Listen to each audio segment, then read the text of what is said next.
čiže nebudem hovoriť nič, nejaké hľadiska parametrov, čo ste už jednoducho asi médiá videli, čiže oficiálne sme to spustili v októbri, ale teda oznámili.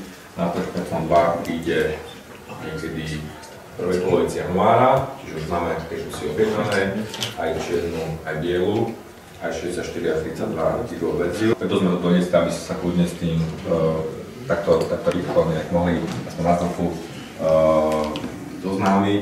Windows 8 tablety vlastne máme 3 modely. Sú rozdelené tak podľa tých segmentov, na ktoré chceme nejakým spôsobom smerovať.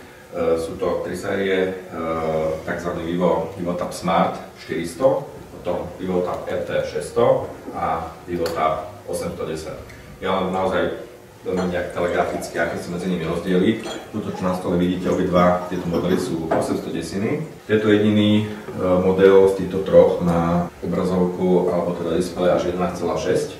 Je taký najvyšší model z týchto troch. Čo je na ňom zaujímavé, je, že z hľadiska dizajnu sa zmenilo to, že umiestnenie alebo vyhotovenie pantov vlastne, keď sa takto pozrieť, tak vlastne tie pánky ani nevidíte. Čiže aj tu pre chvíľu Miro sa pýtali, či je to VivoTab alebo VivoBook, že naozaj, keď vlastne sa nepozriete odtiaľ, tak viac menej ani neviete, či je to VivoTab alebo je to reálny notebook.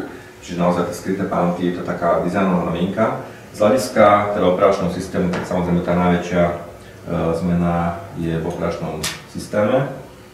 To znamená, že je tam Windows 8. Ešte rozdiel medzi týmito verziami, že v tomto modeli 810 je plnohodnotný Windows 8. Ešte pri modeli 600 je Windows RT, to znamená, že kvázi uzavretý systém alebo tá verzia, ktorá v podstate možno do toho korporátneho segmentu ani nie je tak veľmi určená, ale práve tento model 810 a 400 budú podľa mňa také mainstreamové, ktoré možno budú zaujímavé pre tie malé stredné firmy.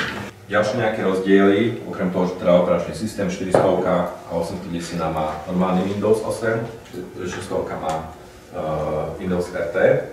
Potom z pohľadu procesorov samozrejme je tam rozdiel, to už vyplýva priamo z toho operačného systému, alebo teda naopak, že 600 má Tegra 3, čiže štvorjadrový procesor, kdežto 810 a 400 majú procesor Intel Atom.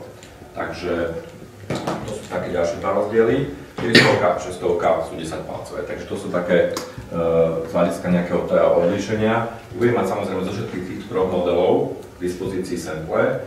Reálne na trh prídu všetky tieto 3 modely až v januári. Z hľadiska tej hĺbky, ako vidíte, toto je naozaj taká klávesnica alebo celé, a takisto aj tablet, to je 8,7 mm. Dokonca ten RT-čkový má len 8,3 mm, čiže keď sa to porovná s ostatnými Windows 8-čkovými tabletmi, ktoré sú na trhu, majú nejaké 9,7 mm, ale takisto aj nový iPad je trošku hrubší, takže z hľadiska dizajnu naozaj pokračujeme v tej línii, že napriek tomu, že nie je to Androidový tablet, tak aj je to Windowsovské. Cenové relácie. Ja začnem od toho najhlasnejšieho, to bude tá 400. Tam budú dve verzie, jedna bude len Wi-Fi, druhá bude s LTE-čkom. Tá Wi-Fi only je odporúčaná koncovka 499, čiže tam pôjdeme naozaj na cenu. Tá konfigurácia bude operačná pamäť 2 GB a úložný 564. Tie 600 to začína na úrovni 599 za tú najhlasnejšiu verziu, čiže tam tiež bude aj 3G verzia, aj Wi-Fi only. Tam je zase 500 kg, čiže začína to 599. Zhruba za dokovacia stanica je zhruba o 100 € viacej a medzi 32 a 64 pamäťovou verziou je tiež zhruba nejaký 100 € rozdiel. A táto 810 začína na 799. Čiže 799 bude tá verzia bez dokovacej klávesnice a 929 je odporúčaná cena z 20 klávesnice.